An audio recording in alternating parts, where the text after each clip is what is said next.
الشقة كانت في الدور الرابع وطلعوا في الأسانسير، وأول ما وصل بيهم الأسانسير بيفتحوا الباب لقوا قطة سودا في وشهم قاعدة قدام باب شقة وليد. متولي بيقول في الوقت ده وليد وشه اتغير ولونه اصفر وبقى عمال يعرق جامد.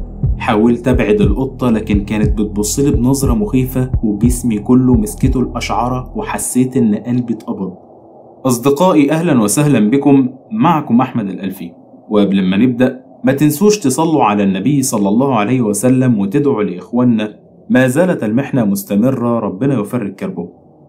متولي صنايعي شغال في النقاشة، عنده 30 سنة والشغلانة دي ورثها عن أبوه. المعروف عن متولي إنه صنايعي شاطر جدا وبيطلب بالاسم في تشطيب أي شقة. وفي يوم وهو شغال في شقة في الزمالك وكان بيشطبها حوالي الساعة 3 لقى صاحب الشقة داخل يتفرج عليها وبيقول له الله ينور عليك يا ريس متولي. وبعدها لقى واحد تاني داخل عليهم وصاحب الشقة قال له تعالى يا وليد، شفت يا عم الجمال، مش قلتلك مفيش زي متولي في تشطيب الشقق؟ متولي بيقول وليد سلم عليا، بس من سلامه وملامح وشه حسيت ان وليد ده انسان غريب، كأنه مريض نفسي او عنده حاجة نفسية. من وقت ما دخل الشقة وهو بيتفرج بخوف وبيقعد يبص بطرف عينيه حواليه كأنه شايف حاجة احنا مش شايفينها. متولي في الوقت ده بدأ يدردش مع مصطفى صاحب الشقة وبيقول له هو صاحبك ماله، مش عاجبه شغلي ولا ايه؟ رد عليه مصطفى لا خالص، بس احنا راجعين من الشغل فهتلاقيه مرهق شوية. بس طريقة مصطفى ما كانتش مريحة، كأنه مخبي حاجة على متولي بخصوص صاحبه وليد. وفجأة بيسمعوا صوت وليد من الأوضة اللي بيتفرج عليها وهو بيصرخ، ولما دخلوا له لقوه قاعد على الأرض مبرق ومشاور على زاوية من زوايا الأوضة. بنبص أنا ومصطفى لكن ما كانش فيه حاجة. وفي الوقت ده استأذن مصطفى متولي إنه يروح دلوقتي ويجي بكرة يكمل شغله في الشقة. بيروح متولي بيته أثناء ما كان بيتعشى مع مراته، بيحكي لها كل اللي حصل في اليوم ده، وقال لها أنا حاسس إن وليد ده فيه حاجة، يا إما مريض نفسي يا إما معمول له حاجة والعياذ بالله. مراته بصت وقالت له أنا شايفة إنه فعلا ممكن يكون ممسوس أو معمول له حاجة بالسحر. ما علينا، يبقى خلي بالك أنت وملكش دعوة بيه وخلاص.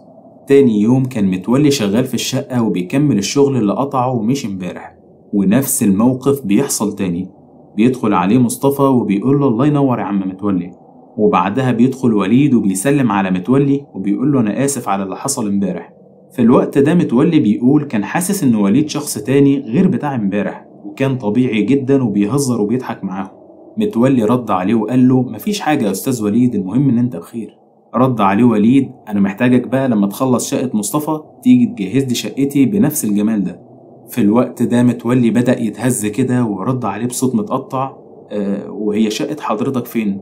قال له في شارع أبو الفدا في حي الزمالك برضه، يعني مش هنبعد كتير. رد متولي تحت أمرك، بس أخلص الأول شقة أستاذ مصطفى ونتفق. وبياخدوا أرقام بعض علشان يتواصلوا فيما بعد. متولي في الوقت ده حس إن هو اتسرع لما وافق، لأنه قلقان أصلا من وليد من وقت ما شافه وهو مش طبيعي، وكمان مش عارف يقول إيه لمراته لأن هي أكيد هتخاف عليه وتقوله بلاش يروح. بعد أسبوع بيخلص متولي شقة أستاذ مصطفى وبيحاول إن هو يتهرب من اتفاقه مع وليد، ولكن قبل ما يتحرك من عند مصطفى لقى وليد جه وقال له إيه رأيك يا عم متولي، ما تيجي نشوف الشقة دلوقتي وبالمرة سيبلك المفتاح تيجي تبدأ فيها من بكرة لو تحب. قال له بصوت خايف وقلقان تمام يا أستاذ وليد مفيش مشكلة. وطلعوا على شارع أبو الفدا في الزمالك وبينزل قدام العمارة. الشقة كانت في الدور الرابع. طلعوا في الأسانسير وأول ما وصل الأسانسير فتحوا الباب لقوا قطة سودا في وشهم قاعدة قدام باب شقة وليد. متولي بيقول في الوقت ده وليد وشه اتغير ولونه اصفر وبقى يعرق جامد. حاولت ابعد القطة لكن كانت بتبص بنظرة مخيفة وجسمي كله مسكته الأشعرة وحسيت إن قلبي اتقبض. بصيت لوليد وقلت له هي القطة دي تبعك أو متربية في البيت؟ قال له بصوت كله خوف لا طبعا أنا أول مرة أشوفها. وبعد محاولات قدروا يبعدوها ودخلوا الشقة.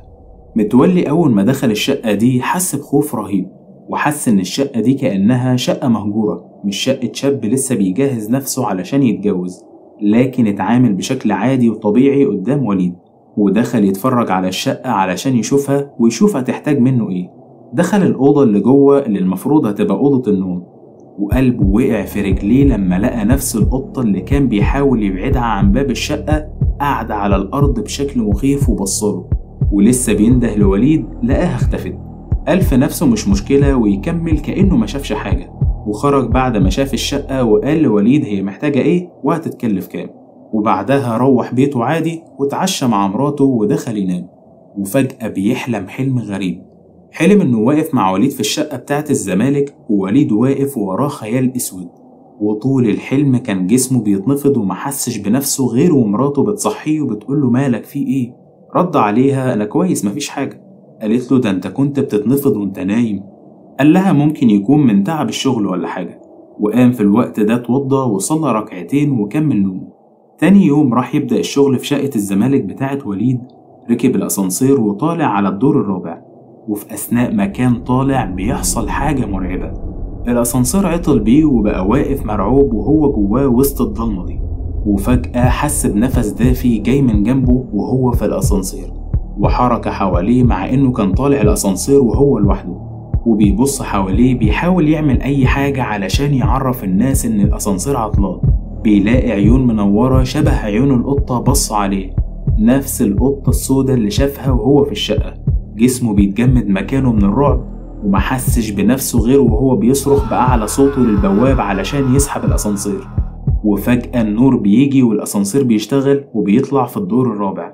في الوقت ده متولي رجله ما كانتش شايلاه وقعد على الأرض ياخد نفسه، وبعد ما استعاد نفسه مرة تانية راح يفتح باب الشقة علشان يشتغل. أول ما دخل الشقة حس بأجواء تخنق وريحة غريبة، وقلبه حاسس بخوف وعدم راحة، وخصوصا بعد اللي حصله في الأسانسير. استهدى بالله وبدأ يشتغل في الشقة، وأثناء ما كان شغال بدأ يحس إن هو مش لوحده في الشقة، وحس بحركات غريبة بتحصل حواليه، زي إنه بيسمع أصوات حركة في أوضة النوم، ولما يدخل يبص يلاقي الشقة كلها فاضية ومفيش حد غيره. وطول الوقت وهو بيبيض الحيطان بيحس إن في حد واقف وراه وبيشوف خيالات بتتحرك، ولما بيركز بيلاقي مفيش حاجة والدنيا كلها سكون.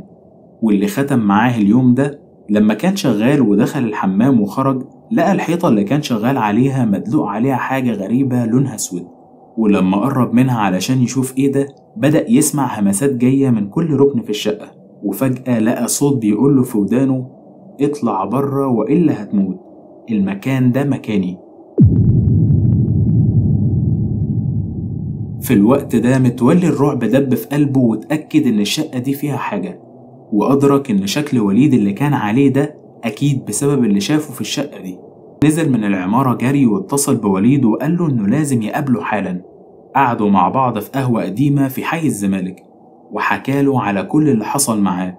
في الوقت ده وليد بيظهر عليه الخوف، بس في نفس الوقت كان كأنه عارف كل اللي بيحصل ومش مستغرب، وبص المتولي وقال له بصوت مرعوب عارف يا متولي أنا بقالي قد إيه مش بنام بسبب اللي بيحصل معايا من ساعة ما خدت الشقة دي. من وقت ما خدتها حصلت لي مصايب وبشوف كوابيس كل ما أجي أنام، ده غير إني مش بروح الشقة دي لوحدي من بعد اللي شفته. متولي بصله وقال له شفت إيه في الشقة؟ قال له من بعد ما مضيت عقدها واشتريتها في نفس اليوم وأنا ماشي بالعربية لقيت قطة سودة قاعدة ورايا في العربية، شفتها في المراية، ووقتها من خضتي عملت حادثة شديدة والعربية اتدمرت. ولما روحت بقيت أسمع همسات وأنا لوحدي في الأوضة، وطول ما أنا نايم بحس إن في حد معايا، ده غير إني لما بنام بشوف كوابيس دايما وأغلبها بينتهي معايا بالجاسوم وجسمي كله بيتشل مكانه. بص المتولي وقال له ساعدني ألاقي حل للي بيحصل معايا ده، أنا تعبان وخايف أقول لأي حد من أصحابي يبعدوا عني. في الوقت ده متولي بقى مش عارف يساعده إزاي، بس قال في نفسه يمكن الحل يكون في الشقة نفسها. وبص الوليد وقال له بقولك إيه، قوم بينا دلوقتي. وليد بصله باستغراب بتفكر في إيه؟ متولي اوعى يكون اللي في دماغي صح. قال له لازم يا وليد نشوف إيه الحل، والشقة دي عاوزة منك إيه. بيتحركوا على مكان الشقة ووقفوا تحت العمارة. وليد بيبصله وبيقوله انت متأكد من اللي احنا هنعمله ده يا متولي؟ اللي احنا هنعمله ده شبه الانتحار. قال له مفيش اختيار يا وليد، لو عاوز الموضوع ده ينتهي يبقى لازم نعرف المشكلة فين وازاي نحلها علشان انت ترتاح. في المرة دي طلع وليد ومتولي على السلم بسبب اللي حصل آخر مرة لمتولي، ولما وصلوا الدور الرابع حصل حاجة ما كانش الاتنين متوقعينها. باب الشقة لقوه مفتوح لوحده وكأن الشقة عارفة إن هما جايين ومستنياهم. بيدخلوا الاتنين الشقة وهما مرعوبين وحاسين إن الشقة فيها حد وإنهم مش لوحدهم. في الوقت ده متولي قال بصوت عالي: لو في أي كيان بيسكن الشقة عاوزين إشارة، وعاوزين نعرف إيه المطلوب مننا علشان ننهي اللي بيحصل هنا. وفي الوقت ده الصمت استمر لثواني معدودة، وبعد كده سمعوا صوت في أوضة النوم. متولي عايز يدخل يشوف أي إشارة تدلهم على حاجة، ووليد خايف ومرعوب. متولي بيقوله: خليك انت هنا وانا هدخل اشوف، يمكن نوصل لخيط يحل المشكلة ونعرف ايه المطلوب. دخل متولي أوضة النوم ولقى مكتوب على الحيطان جملة بخط كبير: اطلع بره، المكان ده ملكي. وبعدها سمع صوت وليد بيصرخ زي ما حصل في شقة مصطفى قبل كده. خرج متولي بسرعة الوليد يشوفه ماله، لقاه واقف في زاوية من زوايا الشقة وباصص بشكل مخيف ومبتسم ابتسامة مرعبة، وبيتكلم بصوت خشن مش صوته: هو انت يا متولي ما حرمتش من المرة اللي فاتت؟ هو انا مش قلتلك تطلع بره وان المكان ده ملكي انا؟ متولي بكل خوف بيبصله: وليد مالك؟ وايه اللي انت بتقوله ده؟ قال له بصوت عالي: انا مش وليد، اللي بيكلمك دلوقتي هو الكيان اللي بيمتلك الشقة دي. متولي جسمه بيتنفض وبيقول له: هو انت عاوز ايه مننا؟ قال له: انا مش عاوز حاجة منكم، انتم اللي جيتوا لحد هنا برجليكم. وفي الوقت ده بدأ متولي يقول: أعوذ بكلمات الله التامات من شر ما خلق، وبدأ يكررها. ووليد في الوقت ده بيصرخ لحد ما الكيان ده اختفى من على وليد. وفي الوقت ده خدوا متولي ونزلوا من العمارة بسرعة. متولي ما كانش قادر ينام من كتر التفكير في اللي شافه جوه شقة وليد، الكيان اللي اتكلم من خلاله، الجمل المكتوبة على الحيطان، والقطة السوداء اللي كل شوية تظهر وتختفي. كل ده فضل شاغل باله. مراته حاولت تطمنه وقالت له: يا متولي ما تكبرش الموضوع، يمكن كل اللي شفته ده تخيلات من التعب. بس هو كان عارف جواه إن اللي بيحصل ده مش مجرد أوهام. في اليوم اللي بعده هو راجع من شغله قرر يواجه نفسه بالحقيقة: أنا لازم أعرف الشقة دي وراها إيه. راح على العمارة، مش علشان يدخل الشقة، لكن علشان يدور على أي حد يجاوبه. وفي الوقت ده لما راح لقى البواب العجوز قاعد على كرسي قدام الباب، راجل كبير في السبعينات تقريبا، ووشه مليان تجاعيد وعينه غامقة قوي. متولي سلم عليه وقعد جنبه وقال له: يا عم الحاج، عندي سؤال كده، بس بالله عليك تجاوبني بصراحة. الشقة اللي في الدور الرابع إيه حكايتها؟ البواب بصله باستغراب وبعدها اتنهد وقال: ما تدخلش نفسك في اللي مالكش فيه يا ابني. قال له: أرجوك يا حاج، أنا شغال فيها وعايز أفهم. الراجل العجوز اتنفض وقال له: الشقة دي مقفولة بقالها سنين ومحدش كان بيرضى يقرب منها، واللي سكنها قبل وليد اتجنن. بيرد عليه متولي: اتجنن ازاي يعني؟ البواب بصله: اسمه محمود، كان راجل محترم، لكن بعد ما اشترى الشقة بكام شهر بدأ يصرخ في نص الليل ويجري عريان في الطرقات، وبيقول إن في ست سودة بتقعد على سريره. وفي الآخر أهله خدوه مستشفى المجانين، ومن ساعتها محدش فتح الشقة. متولي اتخض من الكلام وقال له: طب واللي قبل محمود؟ البواب غمض عينه وقال بصوت واطي: قبل محمود الشقة دي حصل فيها جريمة. الست اللي كانت عايشة فيها اتقتلت جوه في الأوضة بتاعة النوم. الشرطة قالت إنها انتحرت، لكن الجيران كلهم كانوا بيسمعوا صرخات لحد دلوقتي. في ناس بتقول إنها ماتت مقتولة، وناس تانية بتقول إنها كانت بتعمل أعمال سحر في الشقة. صوت البواب كان بيترعش وهو بيتكلم، وبعدين بص المتولي وقال له: ما تكملش يا ابني، اللي بيدخل الشقة دي بيخرج منها يا مجنون يا مقتول. متولي حس برعشة في جسمه كله وشكر البواب ومشي ودماغه مليانة أسئلة. رجع البيت وقعد مع مراته، بس ما حكالهاش كل التفاصيل علشان خاف إن هي تقلق. كل اللي قاله: الشقة ليها تاريخ وحش وأنا مش عارف أسيب وليد فيها لوحده. تاني يوم راح يقابل وليد في قهوة صغيرة في الزمالك. وليد كان باين عليه إنه تعبان ووشه صفر أكتر من الأول. يا وليد، أنا سألت البواب عن الشقة. وليد بصله بسرعة وقال له: وقال لك إيه؟ قال إن في راجل كان ساكن فيها قبل منك واتجنن، وقبلها واحدة ماتت جوه الشقة. وليد مسك راسه وقال بصوت متقطع: أنا عارف، أنا كمان سمعت عن الحكاية دي، بس كنت فاكرها إشاعات، ومن يوم ما اشتريت الشقة وأنا حياتي باظت، كوابيس وحوادث وهمسات في وداني. متولي قرب منه وقال له: احنا لازم نعرف ايه اللي بيحصل جوه الشقة وايه سرها الحقيقي، من غير كده الموضوع مش هيخلص. وليد سكت شوية وبعدين قال بصوت واطي: أنا خايف يا متولي، بس عندك حق، لازم نعرف.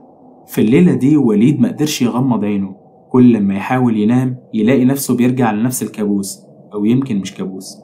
كان بيشوف ست ملامحها غامقة، شعرها طويل ونازل بيغطي وشها وواقفة عند طرف السرير، وعينيها ما كانتش زي عيون البشر، كانت عيون سودة بالكامل، وكانت بتهمسله بكلام مش مفهوم، عبارة عن أصوات كتير متداخلة. وفي لحظة ما يحاول يقوم بيلاقي جسمه مش بيتحرك، كأن في جاسوم قاعد فوق صدره وبيخليه مش قادر يتنفس. وفي الوقت ده بيصحى مفزوع وعرقان وتعبان، ومسح عرقه وهو ماسك الموبايل واتصل بمتولي وبيكلمه بصوت متقطع من الخوف: يا متولي، أنا مش قادر، الكوابيس دي بتقتلني، كل يوم بيزيد الرعب، أنا حاسس إني بموت بالبطيء. متولي سكت لحظة وبعدين قال: استهدى بالله يا وليد، لازم نتصرف قبل ما تفقد عقلك. أنا أعرف شيخ بيقرأ قرآن، يمكن يقدر يساعدنا. وفعلا في اليوم اللي بعده اتقابلوا هما الاتنين مع الشيخ في القهوة اللي جمعتهم قبل كده. شيخ كبير في السن، لحيته بيضة وطويلة وصوته هادي. وليد كان متوتر وعينه تعبانة وجسمه مرهق كأنه ما نامش من أيام. الشيخ بصله وقال له: أنا سمعت عن العمارة دي، بس لازم أعرف، أنت متأكد إنك عايز تدخل المواجهة دي؟ وليد بص لمتولي ورد: أي حاجة بس أخلص من اللي أنا فيه. بعدها طلعوا التلاتة على الشقة. أول ما دخلوا الشيخ وقف في نص الصالة وسكت لحظة كأنه بيسمع أصوات غير اللي هم سامعينها، وبعدين قال: المكان ده تقيل، في حاجة مربوطة هنا من سنين. وفتح المصحف وبدأ يقرأ. صوته كان واطي في الأول وبعدين بدأ يعلى. الجو في الشقة اتغير فجأة، كأن الهوا اتقفل والدنيا بقت أضيق، ولمبة الإضاءة في السقف بدأت ترعش وتطفي وتنور لوحدها. ومتولي حس بأشعارها مسكت في جسمه كله.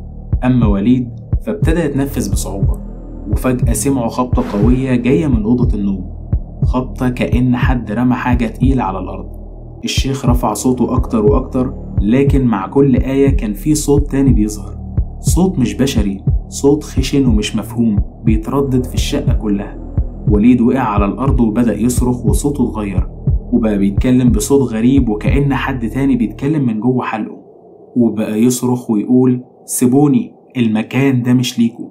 متولي اتجمد في مكانه ومش قادر يتحرك، وهو شايف الدخان الأسود بيبدأ يخرج من ركن الأوضة وبيتحرك زي الضباب لحد ما غطى نص الحيطة. ووقتها المكان اتقلب بريحة كبريت والجو بقى خانق. الشيخ فضل يقرأ وهو بيرفع ايده، لكن فجأة وقف القراءة وبصلهم بخوف وقال: ده مش جن عادي، ده مربوط بحاجة مدفونة في المكان، في عهد أو عمل اتعمل هنا من سنين. وليد كان بيترعش وهو بيبص للشيخ. يعني ايه مدفون؟ يعني في حاجة مستخبية جوه البيت؟ الشيخ رد بسرعة وهو بيقف على الباب: بالظبط، من غير ما تلاقوا الحاجة دي عمري ما هقدر أخرج الكيان ده. وجوده مش متعلق بي أنا، وجوده متعلق باللي مربوط هنا. وقبل ما يكمل صوت حركة قوية جت من الأوضة، والدخان بدأ يزيد، وصوت وليد خرج مشوش: هو مش هيسيبني، أنا عارف. الشيخ رجع خطوتين وقال بصوت مرعوب: أنا مش هكمل هنا، اللي بيحصل أكبر مني ومن أي حد. لو عايزين تنقذوا نفسكم لازم تدوروا في الشقة وتلاقوا السر المدفون. وسابهم وخرج بسرعة من غير حتى ما يبص وراه، كأنه بيهرب من لعنة أكبر من الكل. ساعتها متولي قعد جنب وليد اللي كان مرمي على الأرض وعينه حمرة من كتر الرعب. مسك إيده وقال له: واضح إن الحل مش هيجي من بره، لو فضلنا نستني حد ينقذنا هنتجنن زي اللي قبلنا. وليد رفع عينه بصعوبة ورد: بس لو دورنا يمكن ما نخرجش من الشقة دي أحياء. متولي بصله بثبات لأول مرة وقال: اللي بيدور على الحقيقة ما بيخافش من الموت، وده معناه إننا لازم نبدأ.